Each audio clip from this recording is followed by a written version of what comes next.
You're a good crowd here today. My next guest sees couples every day who are concerned about the same thing. They're happy in their marriage, but the sex isn't doing it for them anymore. She's got a new book called Till Sex Do Us Part, and she's here to tell us how to start enjoying sex again. Please welcome sexologist Dr. Trina Read. Hi. How are you?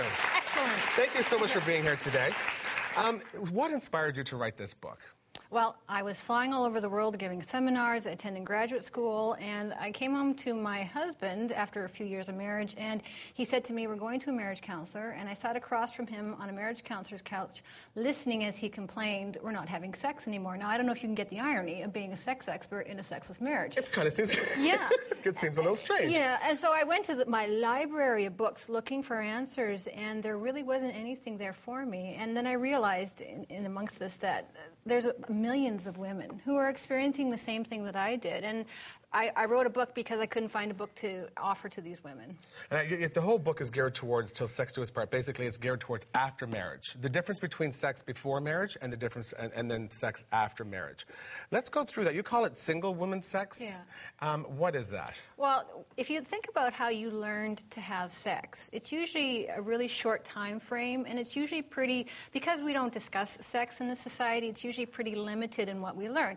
And when we're single, it really works. And so we just think that our sex life is going to be great, because when we meet the one, there's all those great feelings that are going on. However, once we get into our long-term relationship, the way we learned to have sex stops working for a lot of couples.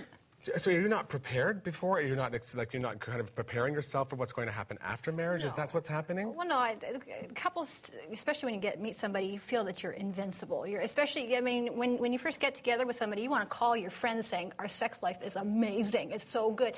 And all of a sudden, as the relationship progresses, it just no communication. There's all these things that start to develop within the relationship that starts putting a wedge between a lot of couples and their sex. Now, when the ring goes on the finger, is that really the time when it just sort of goes kapunk, it's over? Or is it starting to happen before that?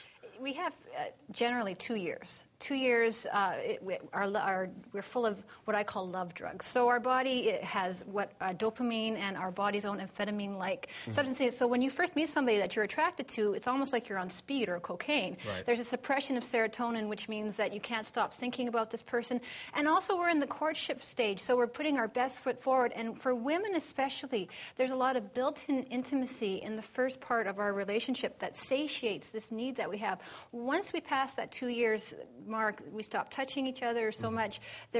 We'd stop appreciating each other so much. I mean, this is all common sense stuff. People know it, but yet when they're in the throes of this relationship and they see things start to go downhill, after 2 years, couples just don't know how to resurrect that sex life. Who do you find that in a male and a female in the relationship, the male or the female, who seems to want to come to you more? The woman who's taking charge of that situation and coming to somebody who's going to help them? It's actually guys. Guys do it more.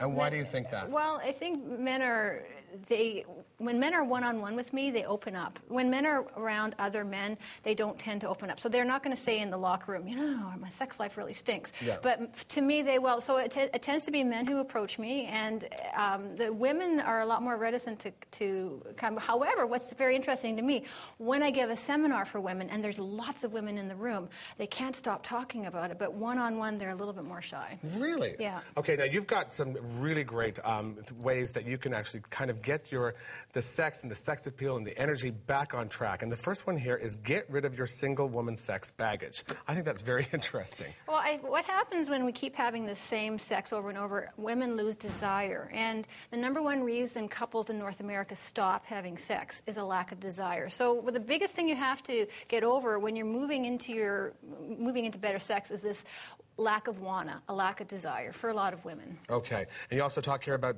avoid the sex routine trap, and I think that's a very common thing for a lot of people. Yeah, what people learn to do is when they go into the bedroom, I get you off, you get me off, and we're done. And, sometimes you just have to have maintenance sex. But most of the time, that is so boring. Oh, my God, I've started to sweat. Happens every time. Did you just say what I think you said? And you also say here, get real with your sexual communication. Yeah, I mean, it's not a leap to say that the better you can communicate, the better sex you're going to have, the better relationship you're going to have. However, I find when couples communicate about sex, it's about our sex life stinks, we don't have enough. It's all negative, negative, negative. And if that's how you're communicating, that's what you're going to get. Couples have to say, what can we do?